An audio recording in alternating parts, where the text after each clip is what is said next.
Thank you for all the organizers and all the hard work that goes behind, setting up a place where we can safely practice Cree, learn about Cree culture, and then of course ultimately speak and learn the language. So last week was pretty exciting for me because we got to sort of play around with these the Cree syllabics, so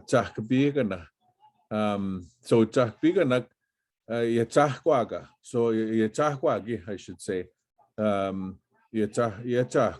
Big school, no, as you know, it's like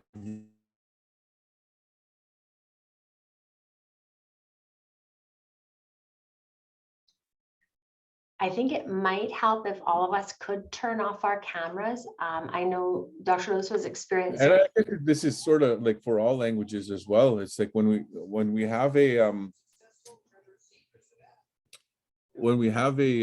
sorry if I'm just gonna I'll go back when it goes unstable a little bit because it's raining. We've got over cloud or over, there's a lot of clouds and it's raining here right now, so my Starlink might not be the best right now because it was just raining. So right now there's a little bit of rain and but greetings to everybody. And yeah,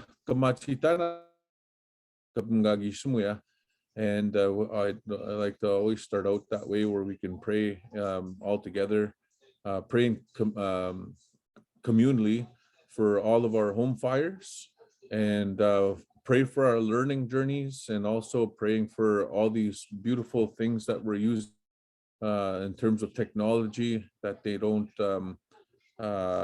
they don't hinder us but actually help us, right, as technology does, especially during these times. So we'll think of the people that are going through hard times. And again, life goes like that, twists and turns, it's sort of twists and turns all the way through, and it's supposed to be very exciting, lots of adventure.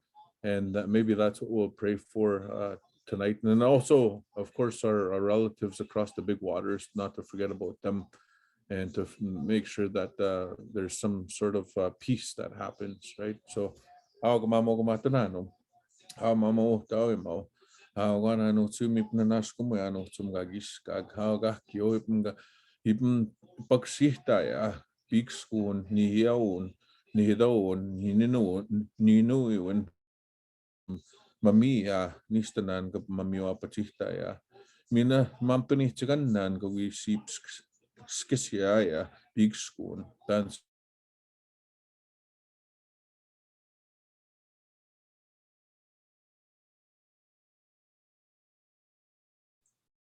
Dr. Lewis, oh no, he's gone. Diane, we've lost Dr. Lewis. One Yes.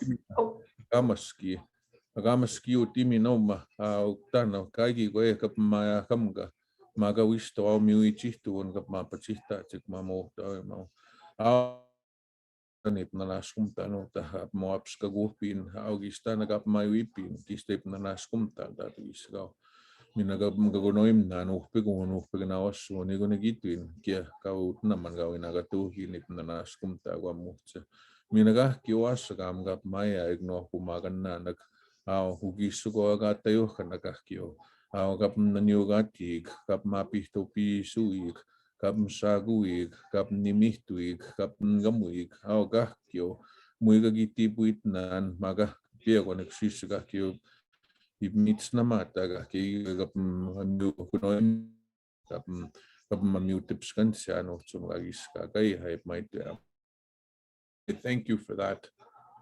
So just a communal prayer for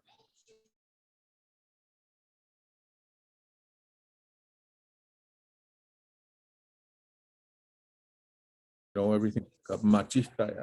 So again, the language is a very spiritual language, and of course, when Kitsuamno, and this is kind of like a term that I picked up from late Harold Johnson, He was a lawyer that was from northern Alberta or northern Saskatchewan, moved to Victoria, but he termed this Kitsuamno, which means our relative. And this is all over the place, all across the world.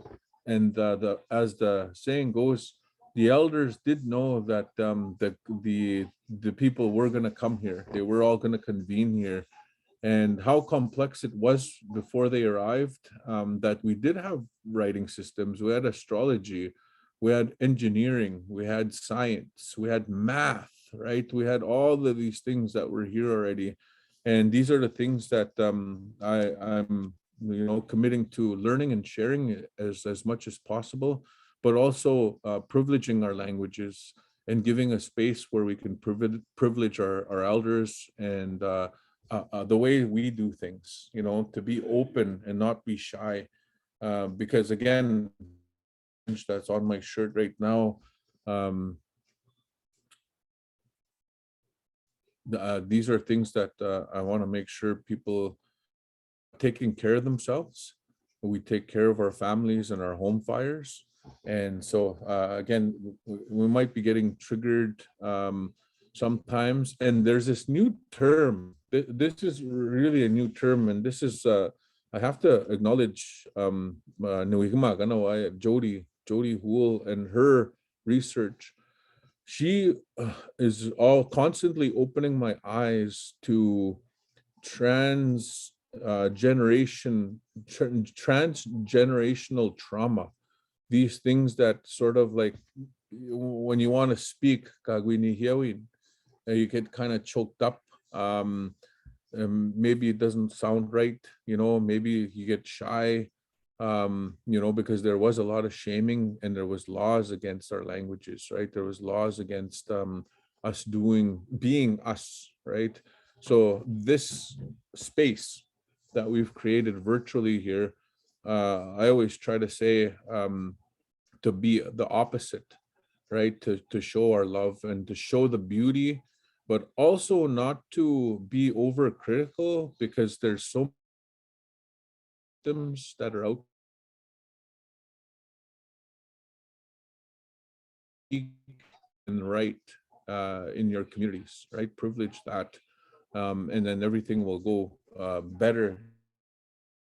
There's going to be comments like for us talking about syllabics, and there's two routes here. And before maybe I get into this, maybe we deserve to talk a little bit about where this writing system had come from, and the syllabics, which means the spiritual markers or the spirit markers. So I'll do a condensed version, but there are two writers, maybe three, maybe four now, where you can do the research, but this is sort of like just kind of like an intro, of course, right? So again, and it's cool because igi natinikia natinihkiun igi natinia mau maya tayuhkiun. So we went and did the protocol natinihkiun. We a research travel. It's a travel when you're wanting to learn something, right? Natinihkin, meaning there's some sort of payment. And this was so cool to do this process because, like I said, when I worked at the University of Blue Quills, which was a First Nation, it was taught to me the way I'm teaching, and it stuck, right? But I needed to figure out, okay, the question was, I always heard this. I was like, this guy named James Evans was a missionary, and he was the one that created syllabics. So I thought, okay, well, there's got to be more to this, right? There's got to be more to this story than a missionary coming over here to civilize us through this writing system and to document and write, so it's kind of okay, let's really look into this. So we did, and I still am on this journey, right, to expand my understanding of this writing system. So there was a guy by the name of Umstanaskuyo. Okay, Umstanaskuyo. So hopefully people that are really superb writers are writing some of these words or these names, these people, these relatives of ours from the past in the chat. Okay, so I am tasking, I'm sure there's somebody in here amongst us that's a really fast typer. So Umstanaskuyo. Umstanask is a badger. Okay, Umstanask is a badger. It's one of those ones that digs and digs. They're really kind of cool looking if you've ever. But it's Umstanaskuyo is roughly translated to let's say if I said Nakuyo, Nakuyo, that means that person speaks Soto or Ojibwe or Anishinaabe, okay? Nakuyo. Another way I can explain it is Nihia Wheel. Nihia Wheel, right? So that person is speaking in Cree. Nihida Wheel, Ninu Wheel, right? So those are the three dialects. So Umstanasku Wheel, okay? It means the person that speaks badger, literally. So you're gonna see words about like calling badger. Maybe he sounded like a badger. I don't know how a badger sounds, but they probably, I wouldn't want to talk to a badger. You know, they're very vicious with their big claws. Maybe they're scared. Who knows? Maybe they wouldn't even they would take off the other way. But nonetheless, Anaskuyo was his name. So again, you can look and Google calling badger, and then you can also, Winona Wheeler did a really good paper on the syllabics, and Neil McLeod as well. He did a good paper on this as well. And then there was two others, Jerry Saddleback. He does amazing teachings on the syllabics, right? And he talks about, he's very complex, talks about the table of elements, and the syllabics are our table of elements, which is like just mind-boggling, right? So you see how complex it goes. And then there's another guy, John Murdoch. I think it's John Murdoch, but you'll find him on creeliteracynetwork.org. You'll see his master's paper on there. And I like the way he does it. And this is the way I do it as well. I'm all for writing, you know, if it's syllabics, if it's SRO, if it's phonetic spelling, if it's like the way you hear it and you write it, just write it down, you know. I'm all for that because it captures the way it's said locally, but you can also learn how this movement of standardization, standardizing a language. And once we started developing this creedictionary.com, when that first came out, it really started standardizing a spelling system. And there's a lot of benefits to standardizing a spelling system, but it doesn't take away anything from the accents. It doesn't take away anything from the tones and the speed and all the beautiful ways of saying. So again, but the idea is to create your own database, to create your own lexicon. So a lexicon is basically like your own dictionary, right? Your own words, your own. And you, like right now, my homework is like, I really want to learn how to say body parts, different body parts, the organs, everything, because there's a creation story that goes with that. So that's kind of like my study right now. But it's creating language around something where you can use it, right? So, and the easiest place that I would say to learn how to use language is, we're always eating. Everybody eats water, tea, coffee, whatever it is, right? So I would say learn around the table, learn around the kitchen, you know, learn around the food, you know, because that's every day we're doing that, unless you're in ceremony, right?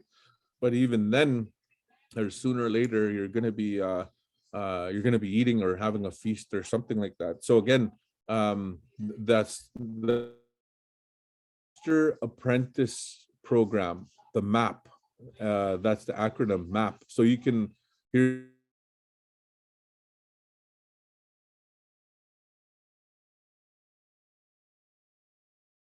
language proficiency, like how do you become a better speaker if you hang around with somebody that's a better speaker. So Master-apprentice, and there's like 10 rules that they use, right? And in order, and this is kind of like I'm not going to say it's a no-brainer, but it's got to be taught. But if you want to be a good speaker, sooner or later, you're going to have to connect with better speakers than you are. And what that does is, just like anything, if I wanted to be a good fisherman, I'm going to hang out with people that fish, you know. If I wanted to be a good berry, a berry picker, um,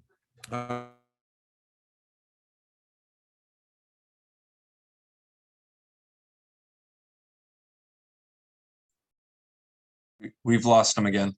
I think everyone's lost him, yes? Yeah. Oh, Dr. Lewis. Dr. Yeah. Lewis, can you hear me? yeah. We lost you for a little bit there. Could you repeat that, please? Yeah, we lost Okay. you for a quick second. Okay. In order to be a good speaker, you have to. It's good to hang out with better speakers, right? Sooner, somewhere down the line. And again, you know, using technology. And then last week, I remember somebody asking about elders and connecting with elders. There are elders in here, you know, and you can use the chat to connect with possibly some good speakers, and creating a partnership, you know, to continue on learning, because this is only an hour.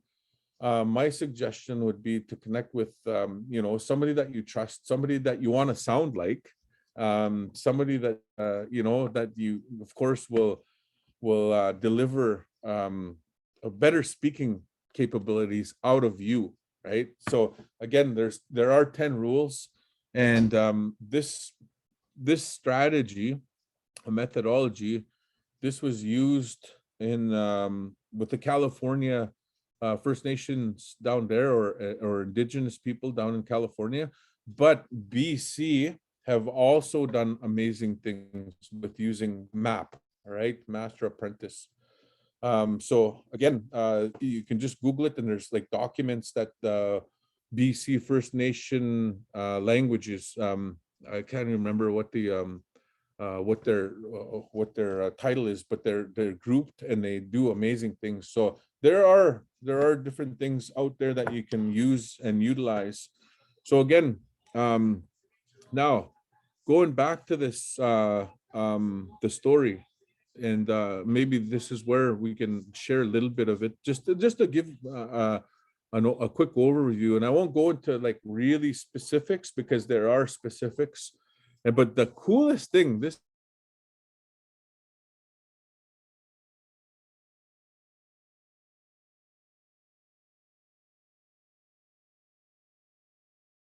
one of the old men, and it was Nuhta Wiso,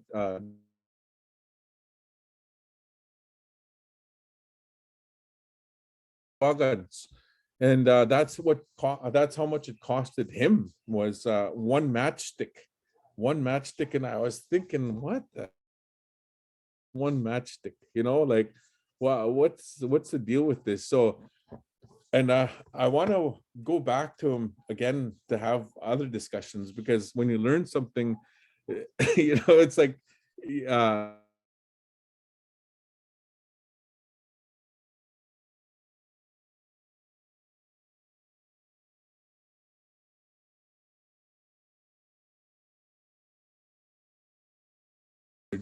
they're just really, really good. So anyway, Kitsuagans, this is a matchstick. Kitsuagans, he said. So it costs one. That's how much it costed me. That's how much it's going to cost you. So there was a few of us. There's 4 of us that went. And anyway, we did give a box, not just one. They're like, let's have a box. Here you go. And then of course there was tobacco and cloth and all the protocols, the normal protocols that we do. But so as the story goes now, okay, and I would if you ever get a chance to get in on one of his teachings, I know they were going on Zoom as well, and because of busy schedules, I didn't get to catch some of the Zooms. I did sign up thinking, if the time's good, then that I'm going to jump in there. So here's the story. So Umstanaskuil was he was a lodge holder. We know they called him, right? That's what he was. Mitiwino. He was a ugimao in this lodge. Mitiugamik. Right, so they call this lodge Medewin Lodge in Anishinaabe, Medewin Lodge, but Mitiugamik. Jisko, I'm going to pause something real quick.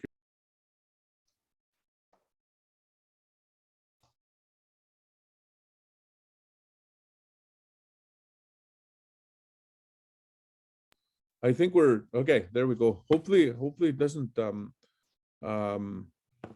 it's just pausing and I'm losing you. Sorry, and I don't want to lose too much time here. So he was a Mitiwino in this Mitiugamik. All right. So Mitiwinog are people of the heart, and they were our medicine people. They were our dentists. They were our if we had something happening up here, that's who we go to. They had surgery. They did surgery. They would do real complex surgeries, and they would look after each other. I would say the College of Medicine, if you were going to go to a College of Medicine, that's what this was. That's what this society was. And, anything, if there was something wrong with you, this is who you would go to. Mitiwinoak, the plural, right? Mitiwino is one, Mitiwinoak is plural. And then the lodge is called Mitiwigamik, all right? Mitiwigamik. So again, that's what he was. So one day, as he was going, he had no scapius. Okay, he did have no scapius, and this uscapius, kind of like the Master-apprentice. The apprentice, his name was Machi.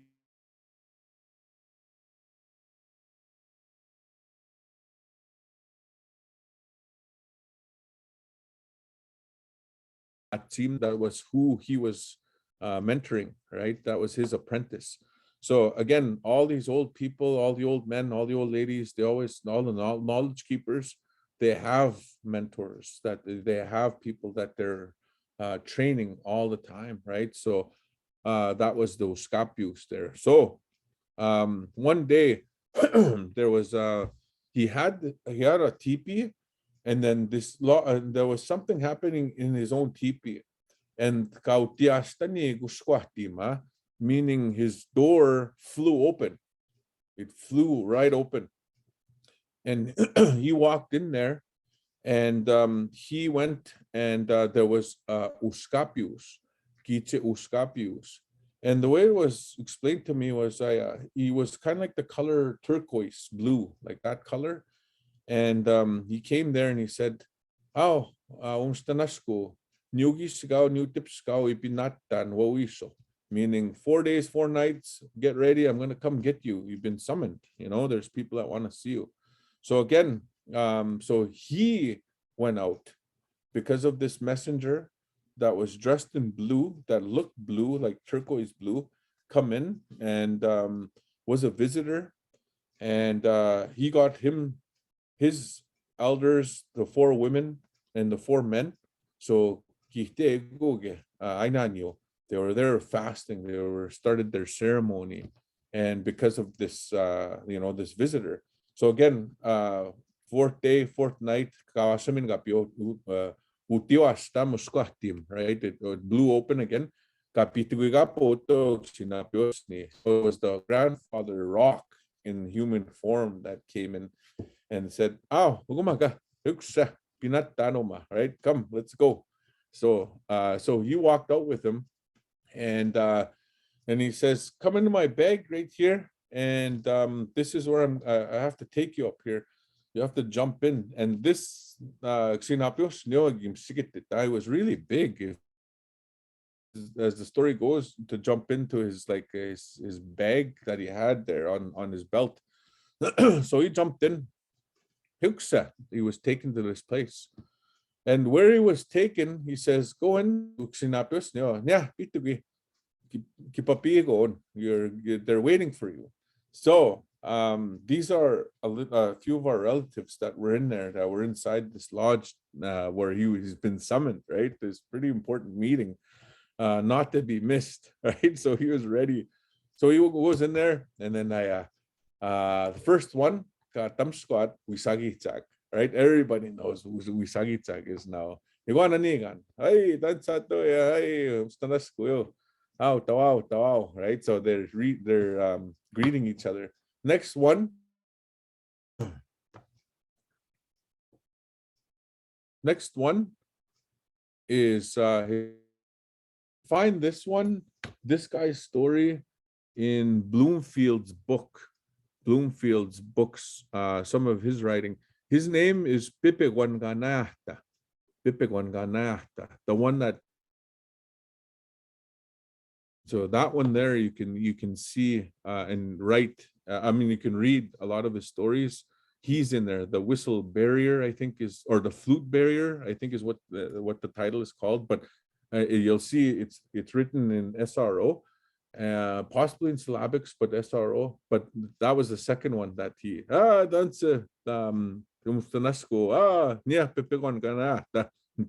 right. So they were introduced. One. Oh, so they shook hands and they greeted each other, and at last one, peace, and then so they shook hands, right? So these four individuals sat down and they had a meeting. So this stories can be really, really long, but because of those are the ones that he met there. So again, he was told, he said, "We're going to give you a writing system," and they passed him a scroll, a birch bark scroll, and on this birch bark scroll, according to the written version, was where the syllabics was written. And then he said, and I'm adopting this one. I can, there's going to be other relatives that are going to be coming now. They're going to be coming from all over. And this is a writing system that you should use, to document medicines, to document rites of passage, to document, some ceremonies and so on, and to use it as a communication tool. And we can read it from up here, right? So from where they are, where that lodge is, they can read it. They recognize that. So this is kind of was one of those what, really? I know. So that's why they're called spirit markers, right? So the spirits will be able to read the syllabics whenever we used them last week. They read them. They could read them. So again, he said, we're the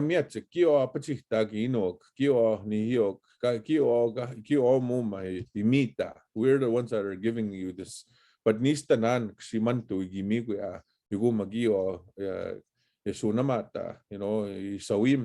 we're gifting you because it was gifted to us by the Creator. So again, that's the story side. That's the oral version side, right?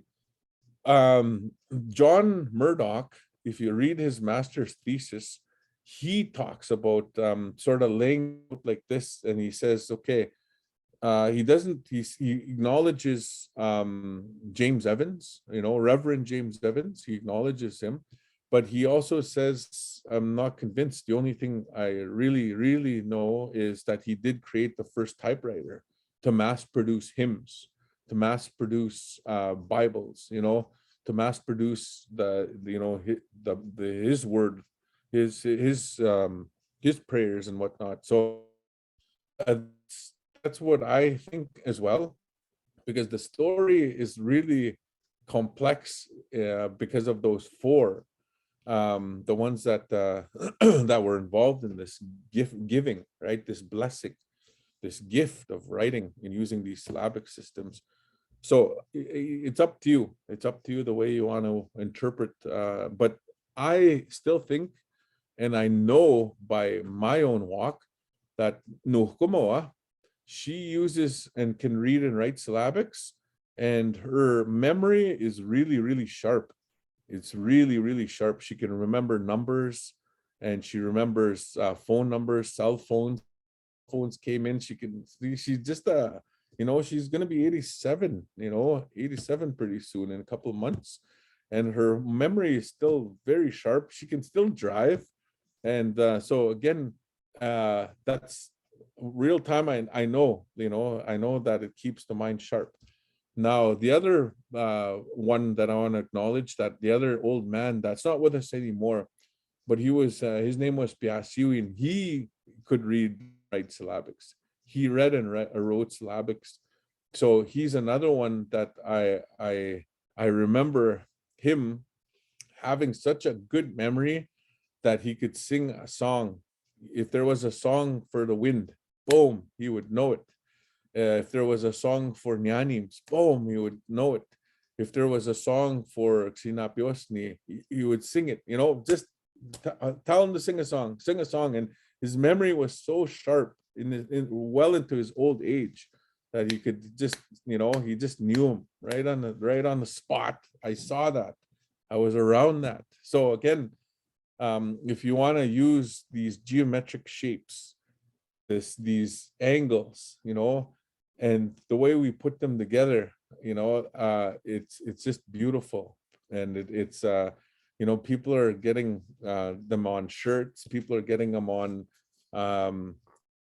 beating syllabics, right? They're reading and writing syllabics. So again, they look cool as well. I love the way they look, but it's a writing system, and I say it's a tool, right? We used Roman numerals. We used Roman numerals. We probably still do, I know, and we learned that. It wasn't like, oh, I have a headache, I can't, they're not like that. It's different.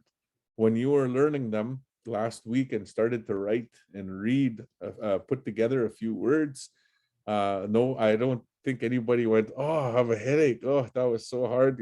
It's the other, so that's kind of like the hidden bonus of it, that they're not really hard to learn, but you have to just like anything else, you just keep on using them, and then these words together, right? So again, this writing system, I still use it just as another tool, right? And I know how to write SRO. I know how to write phonetically, and then plus the syllabics was the bonus. So if your literacy rate is growing, which it did from last week, we're going to continue on some of the rules, or towards the end of the class here. But Umstanaskuyo came back, and as the story goes, the Uskapius brought him back. The Xinapiosni, the grandfather rock, brought him back, and then I guess by that time he was gone for 8 days. So 4 days. Remember, he started his fast for 4 days with his elders, and when he left, he actually left his body, and it was an outer body experience. So his spirit was the one that went with that rock that came to get him, right?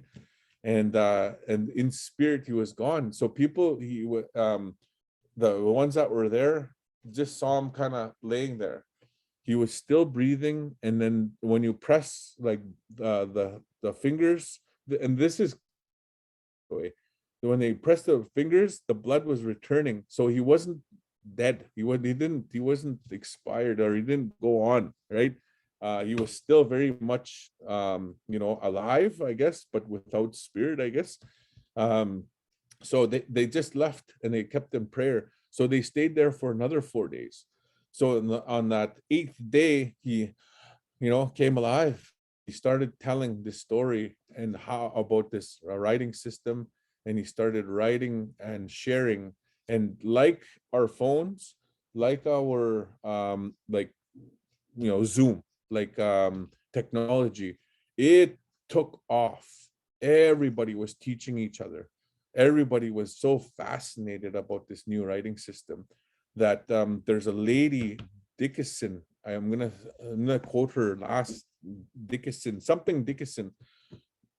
She writes in there, when that writing system hit Turtle Island, we were the most literate nation in the entire world.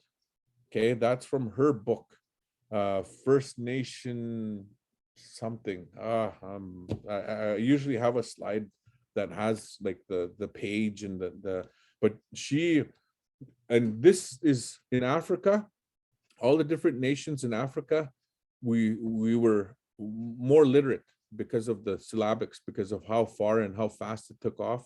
In Europe, right, all the kings and queens were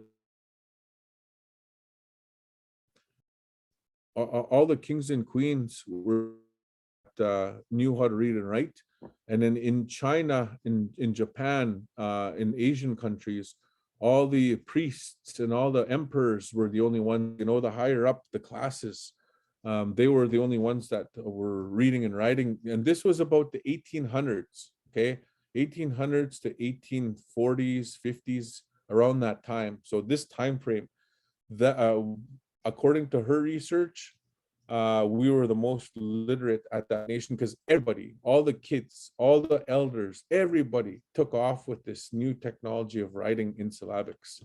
So again, that's, I always like to tell that side, because the more literate we are as Indigenous people, the better we are, the better we are. Our societies seem to get stronger because communication is better. And of course, when we're talking and writing things down, you're hitting more sides of the brain, more places of the brain, right? So again, you could send messages. And a lot of these also went underground. A lot of birch bark scrolls that are written and they're etched. They went back and forth all over the place. So again, they are real. I have a big book on birch bark scrolls alone. And people, they're still out there. They're being used, and we're still using them to this day.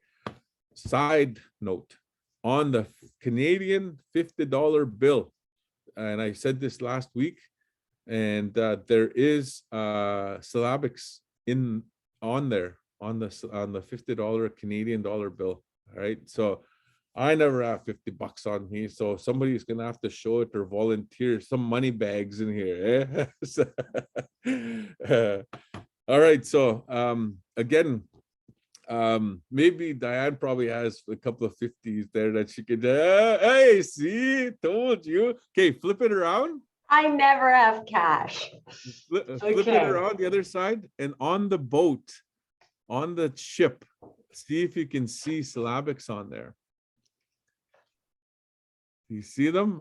You're gonna be like me. You got to put on the glasses, eh?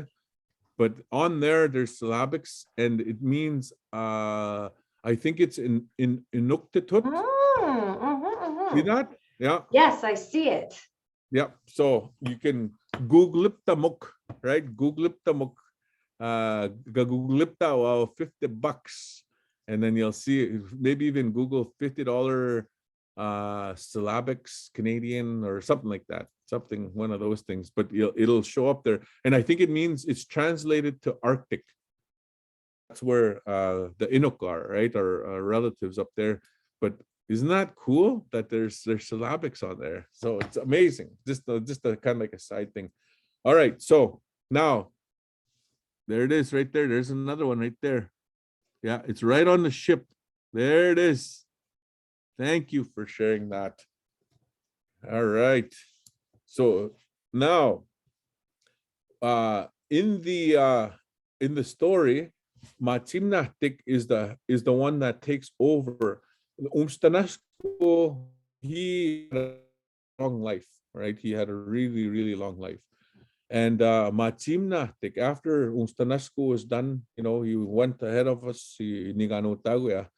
Matimnatik was the one that took over, and his name is in some of the I don't know if it's Hudson Bay or else Northwest companies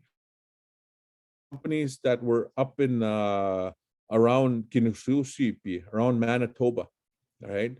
So around there, one of the forts there, the trading posts, he's logged in there. So this is not really long, really not that long ago. Now, he got in a fight with some Blackfoot relatives, right? And they were, of course, because the fur and the commerce was, it was going high and higher. And we were some of the best hunters and trappers around. And so the backs of those relatives of ours back then, they're a huge part of creating what Canada is today because of the fur, because of all the fur that was being shipped all over the world, the beaver that was being shipped all over the world, the buffalo. And did you know this? I just found this out this weekend. The Queen, her, those guards that guard the palace in England, the big black hats. Did you know what animal it is? Any guesses what animal that is in the chat? This is like such a cool thing. No, it's not a beaver. It's not a bison. They're black and they stand up. Yes. It's the bear. So to this day, still to this day, England orders specifically black bear furs from some of our hunters, we ship them off, some of our trappers. When they get black bear, that's what those are, those hats that they wear. Isn't that cool? That's I thought that was so cool. Just found out, just kind of like another side thing. Now, Umstanashkuyo passed on his information to Matimnatik. Matimnatik got in a fight with these relatives of ours, the Blackfoot, and then he was fatally wounded. Okay, and in this fight, he was on his deathbed. That's where James Evans approached Matimnatik. That's where he went to him and said, "How? I don't think you're going to make it, but if you give me the scroll, I'll continue on the teaching." So here's the cool part of it. He approached him 3 times, and Matimnatik said, "No, I'm not supposed to do that. I can't do that." And right now, I always want to find out what type of tree was this. So Matimnatik put it inside a tree and left it inside the tree, and then he died of his wounds. He was fatally wounded, and he went ahead of us. So that's the 4th time James already saw that he'd gone ahead of us. There was no more Matimnatik, and that's somehow, some way, he got a hold of the scroll. And that's where he started learning and sharing a lot of his the syllabics. Isn't that a cool story? There's way more. It just condensed it, but it's like according to the oral side of the story, it wasn't really ever given to James Evans to use the way he ended up using it, but then here the flip side is and using technology. It even spread even more. So it was kind of like, for me, right? It's a win-win. So again, please use it. And if it catches on, it's good. in my eyes, but that's the short and sweet of that story. Okay, so we have 10 minutes now. There's a couple of little rules here. Okay, so oh geez, just wait. I'm gonna use black. Is it all right? So again, this. Oops, holy moly! I'll go a little lower. All right, so this first one is okay, and then if you remember, this next one is and this next one is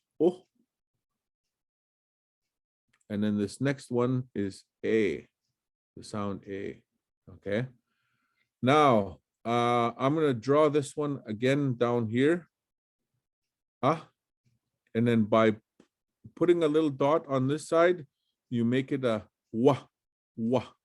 So this dot is a wah. Okay.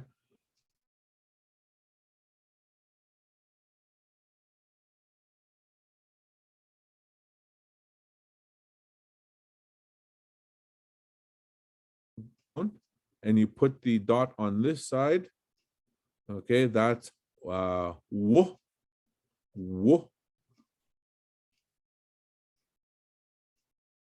And then that one is a, and then you dot on this side, that's way. Okay, now this short sound right here, I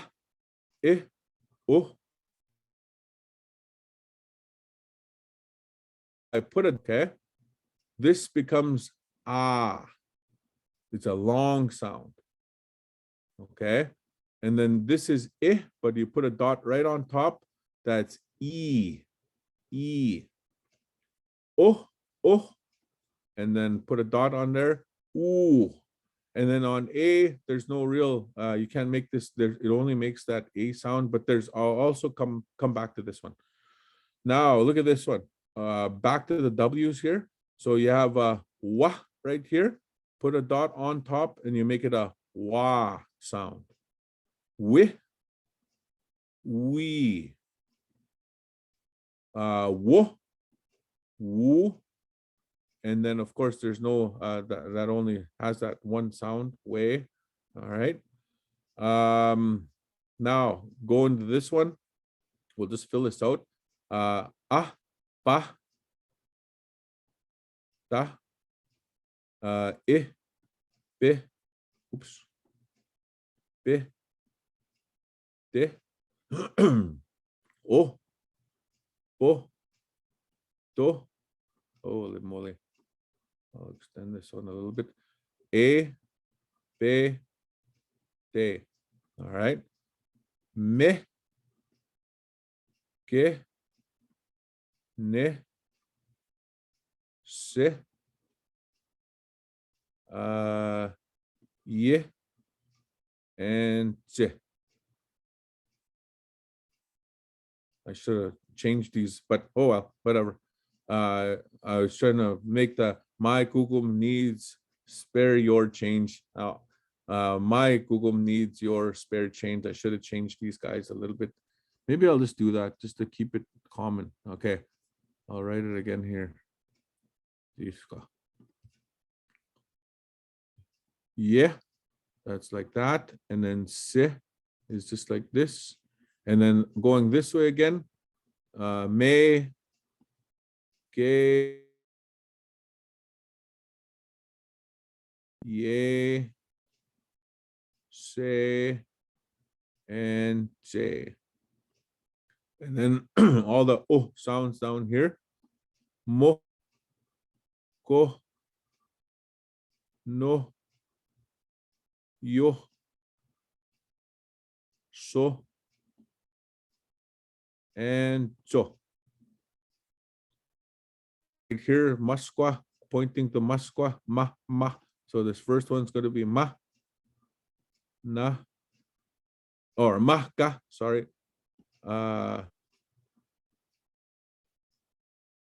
Na, ya, sa, and sa.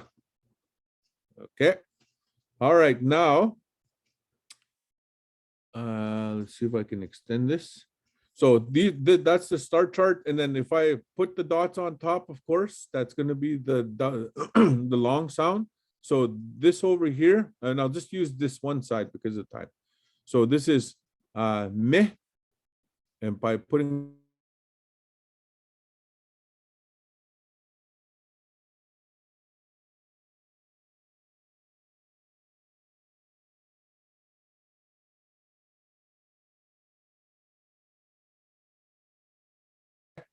so same thing with these ones.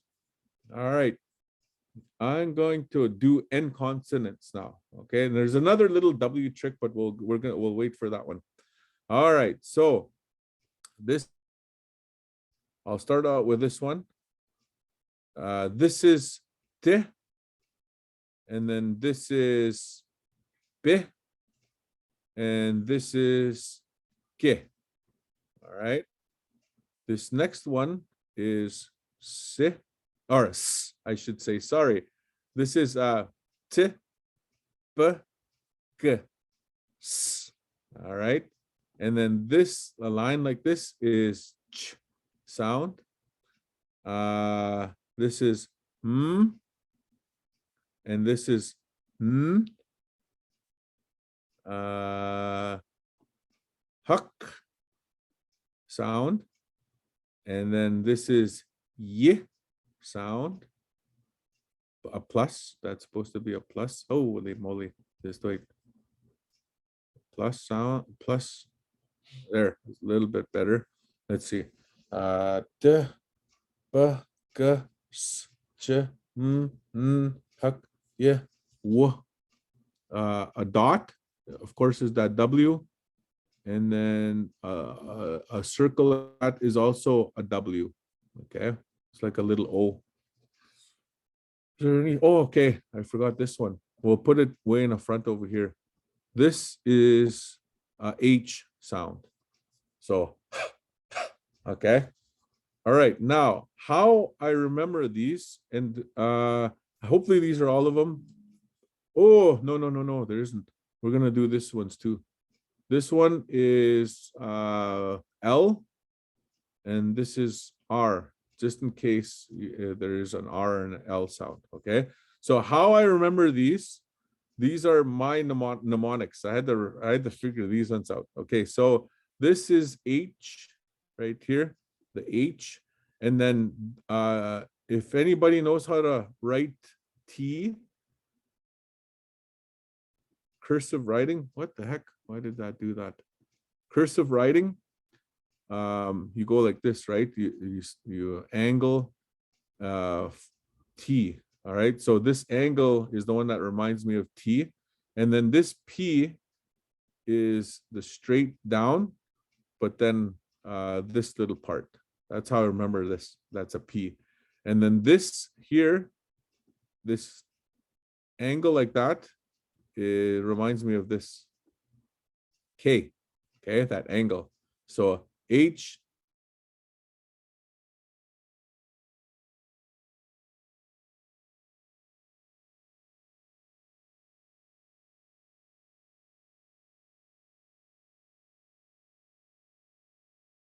remember, but that's the CH sound. Oops. Ch sound, okay. And then this is M. And then below this one, that's the N. And then this huck sound is the HK. And then for some reason, this looks like a Y anyway, my plus sign, but that's the Y. Okay, and an angle. These are two W sounds. And then this is the L. And then this one right here, how I differentiate this is R like that, right? So it kind of looks like an R right there. So L and R. Okay. That's the lesson. Hopefully you guys can. So these are N consonants, and sorry for taking so long to get to it, but I figured the story behind the syllabics is really good to understand it. But I'll use it as a tool. These are N consonants, and I'll show you guys how to use these in the when we're writing and reading syllabics next week. And then plus there's a numeracy part in this too. And so the numbers are associated with these syllabics as well. You can use them, adding, subtracting, multiplying, and so on. So that's another cool little trick that can happen there. Hey, there it is, fast. Kevin, we have a few questions, and I know we're right on 8 o'clock, but I'm going to start. Val just made a comment. You did freeze up at one point when you were explaining the last syllabics chart. So she's asking, is it possible to have you redo the chart that you froze on, either here or on his own after the class, and load it to the website? So if there was something in that one chart, we'll have it recorded, like it'll go into the video recording. Val, did I ask Kevin what you were looking for, what you were missing? Yeah, no, that's exactly it. I mean, and I know that we're pressed for time and it is 8 o'clock. And I don't know what his time frame is like, if he's able to listen to the recording at a later time and just kind of maybe fill in the blanks that he froze up on. All right. Okay, we'll do what we can. Sounds good. Okay, the next is, I've got a question that goes a little back in the presentation. Who was the person in the story who went with that spirit? What was his name? And that's from Jamie. Oh, it was Umstanaskuyo, and he went with Sinapio Osni, Grandfather Rock. Sinapio Osni was the one that hopefully that's Okay. Oh, I think you're frozen in space. We'll give you a minute here to come back. There you are. Okay. Can you please share the name of the birch bark scroll book, if you know Did we it? freeze again? That's from, you did. So this next question is from Marissa, and she's asking if you know the name of the birch bark scroll book. I do. I have it downstairs, but I'm not downstairs, but I will. I'll share it. And where I found it was I was just searching online, trying to really paste together this idea of, do birch bark scrolls really exist? And then I saw some, and I know that they're out there. But yeah, they went underground, but some of them were being sold on online auctions and stuff like that, real like nice scrolls. So, but the book, yes, I will. I'll share the book, and you can find it online, you know. Yeah, I don't think I think it's out of print, I bet, but I just find some of these gems just looking online, used bookstores online. We have a comment from Bird, and she said, I hope there's another dog drawing, because I honestly remembered that syllabic with the atim. So you were all worried about your dog drawing, and look, you helped Bird remember. Oh my goodness, that was like, what I don't know what that was. That was like a Star Wars dog. Okay, the questions are full of Star Wars. It kind of did look like one of the characters of Star Wars. Like, geez. Okay, I have a question about syllabics. Okay, I have a question about syllabics. I have a book that has some additional ones, and I'm just wondering if they are different systems. And that's from Sauvé. Nope. I used Lady George Britton's example. He had a Inuk that was reading, that sat right beside him in Edmonton. He was reading the syllabics. The only difference is, you know, that dot where I was saying the wah, we, we, wo, the dot on the eastern side are Cree relatives from Quebec and so on. they put their dot in front of the syllabics where we put ours after. So that's the only difference. But there are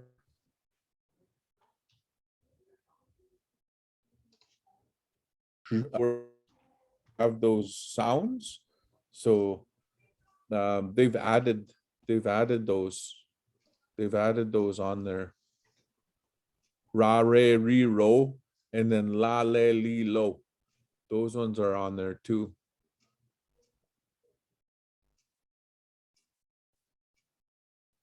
We have a few people saying curse daylight savings time. I just got here.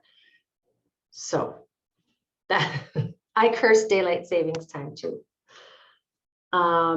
The next was, can Kevin pronounce Saskatchewan's original name? I was trying to say it in my class today, but want to make sure that I had it correct.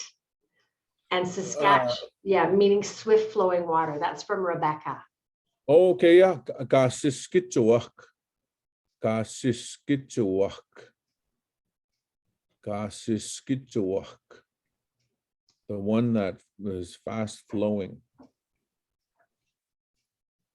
I'm also going to put that in the chat and we'll add it to the documents that we're all collecting here. Yeah, Kasiskitchawak. Okay. And then the last question, I think, Dr. Lewis, is what is slime? How do you say slime in Cree? And that's from Beckett's. He's gone. I hope I got that Hey. question right. If I didn't, please jump in. Slime. Tan sa kay tan kaniyuin.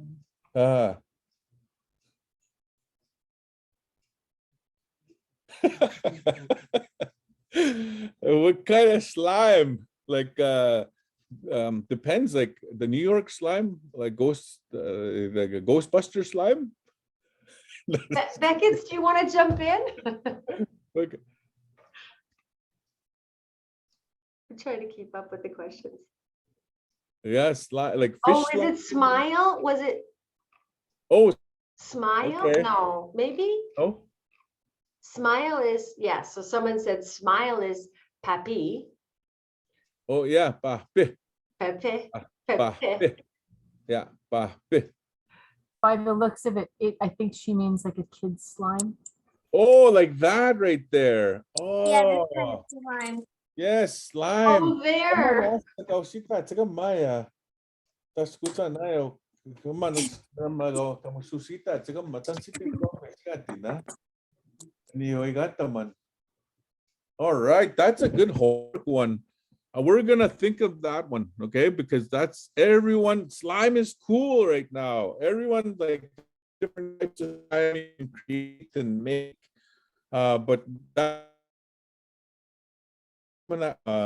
some of my master speakers here, and we're gonna come up with a word for slime. Now I get it. I get it. Thank you for making that slime, and that's so much science in there. You guys are like making cool stuff there, and it's like, so I love touching it. You know.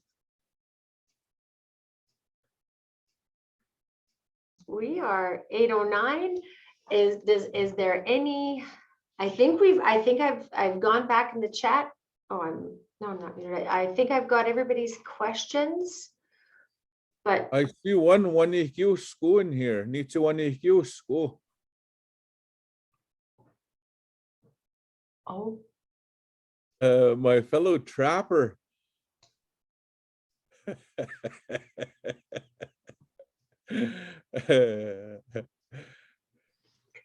okay, there is one, and I'm not going to say it right. So they're saying, is it? And I think this is response to the word slime. Kasos. Okay, so it's KOKASOS space SOSKWAK.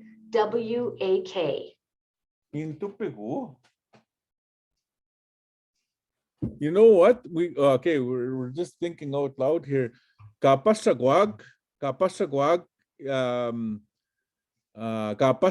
is something that's like, you know, slime, like it's sticky.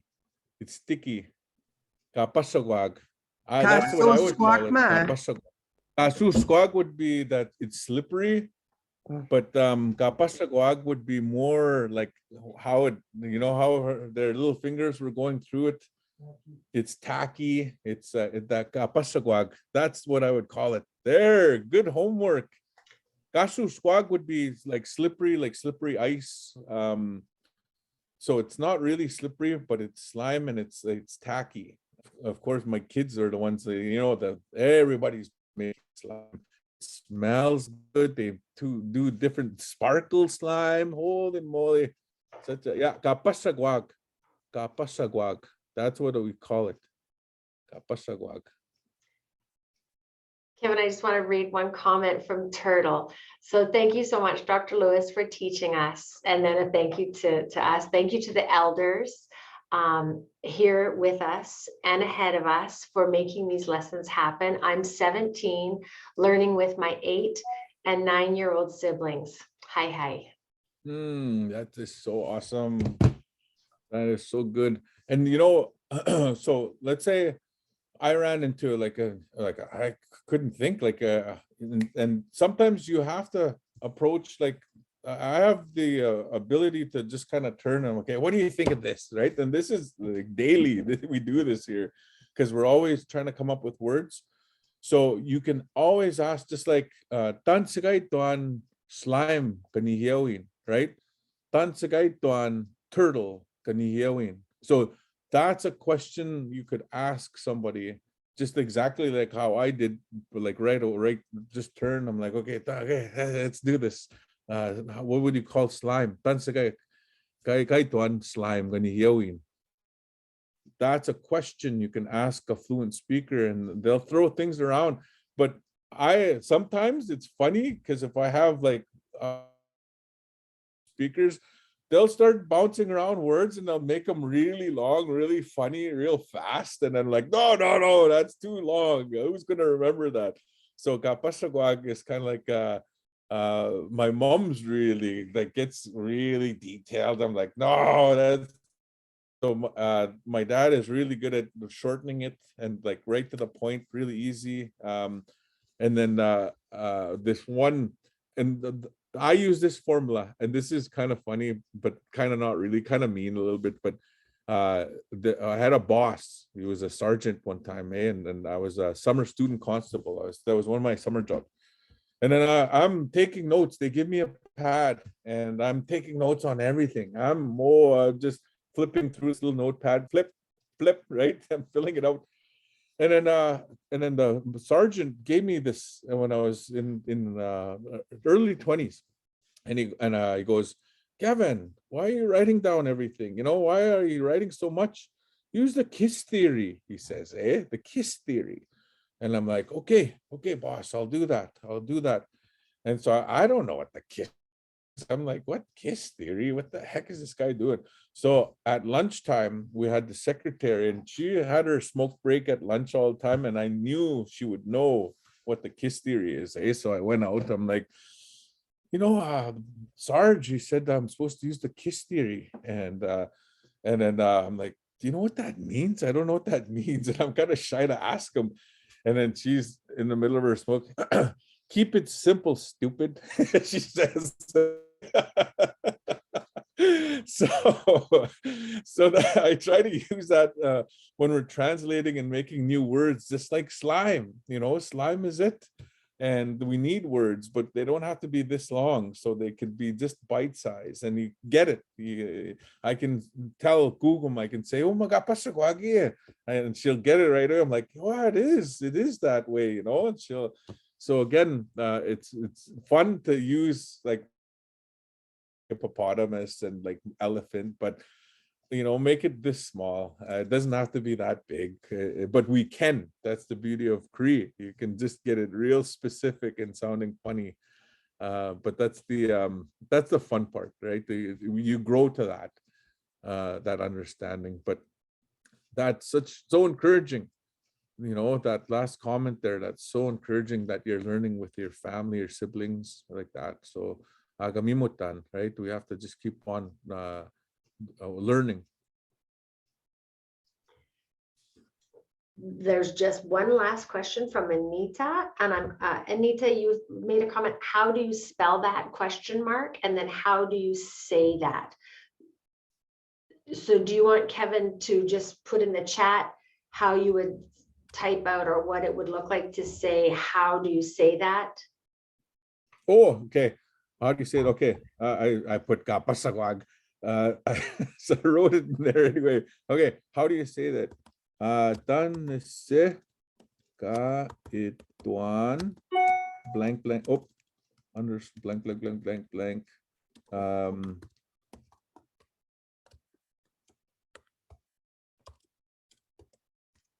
All right. So the dot part is like your English. Tan se ka ituan cup kanihidawin. Tan se ka ituan pens kanihiyawin. Tan se ka ituan scissors kaninuin. Right. So those three different dialects, it would be the same thing. Tan se ka ituan. You know, but nihidawin, ninuin, kanihiyawin.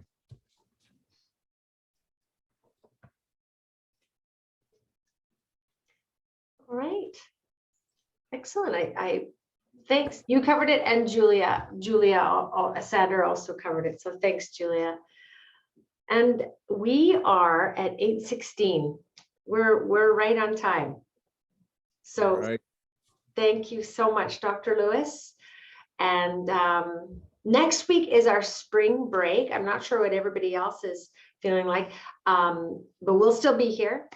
So next Tuesday, same time, we'll all be adjusted from our daylight savings time switch. So have a great rest of the week, everybody. Thank you, Dr. Lewis. Yes, tapuy. Kita masami na muistas, and I'll be zooming in from Hawaii next week, and hopefully you guys don't freeze up here in Canada. Just kidding. I'm not. I'm like, I'll be here. I'm just kidding. Just kidding. I wish.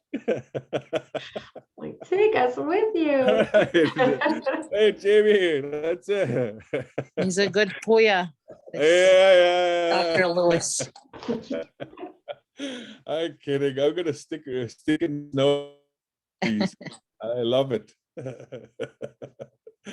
Okay, Wistas. Have a good night. New tips kansik. Really nice to see everybody.